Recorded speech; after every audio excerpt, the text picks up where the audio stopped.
Gang. It is Nicole at Efficient Working Bodies. I am with team trainer Betsy B. So we are going to just go over how I like to do the split squat or the front lunge or a stable lunge, etc. So we talked about the split stance position. Now we call that a split squat, right? Split stance squat. And Betsy was mentioning how you'll always see, more often than not, the tutorial of being very upright so that the weight is evenly distributed on both legs. Staying nice and stable, very upright, erect through the posture, both knees bending, typical stuff. Now, the way that I like to execute it, well, first we're starting stable so that we can balance ourselves well with our focus in one spot. And then we're going to add on some movement with that. But what I like to do here, and I'm just going to get into the position here and show you, Betsy will demonstrate to the side as well. I like to get that hinge out. So I'm still very erect through the spine. Instead of completely upright, I hinge forward a few degrees. Now it's been shown that as we descend with this hinge action, it loads into the glute more. So again, Betsy's going to stay in position. You have that slight lean forward, right? She's got that slight lean forward now. And again, where do you feel it more now? A little more in the tushy, right? So again, more of that upright position, going straight down, straight up. And I can see Betsy a lot more clear all the way down to the belly button, right? Now she's going to do that hinge forward. And she's still erect through the spine, but now when she comes down, you see more just of the sternum clavicle region. Right? You can still see some of that chest. And again, I like this better for a more glute-focused split stance squat. Good.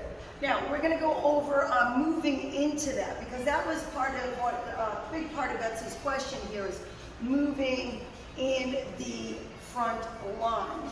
So what tends to happen, and I'm sure you've seen it, you've probably done it, is people come forward, their heel lifts, and they lunge into that knee. So what we want to do is we want to get the glutes more active to decelerate us right away, and then that back knee brings us down and back up. Let's give a little bit of an angle for me. So just turn a little bit. Perfect. So she's going to go front lunges and then come back, right? So front lunge. Yeah, slightly leaning forward, please. We're going to stick with the slight lean forward. I also feel, again, and everybody's different, she's going alternating, which is beautiful. She's holding for a moment at the bottom. Really focus on where is she feeling this tension. Because again, we're focused on glutes. Excellent. So again, you'll see her hinging slightly forward. Still very straight through the mid-back, upper mid-back there, mid-upper back, let's call it, thoracic region. But you'll notice, once she lunges out, it's the glute that decelerates her. Stops the knee, boom, in place. And then it's the back leg bending, bringing the torso down. So that's the big difference. Great, Betsy, thank you.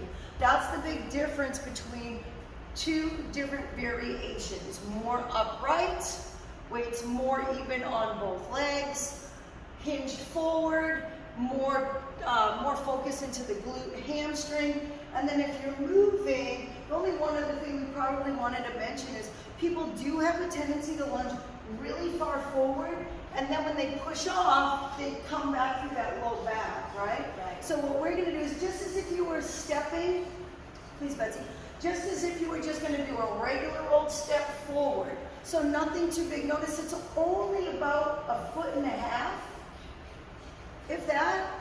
Right, so it's just very easy to get that 90-90 bend in the knees and a nice strong push back. Tell me about your exhales.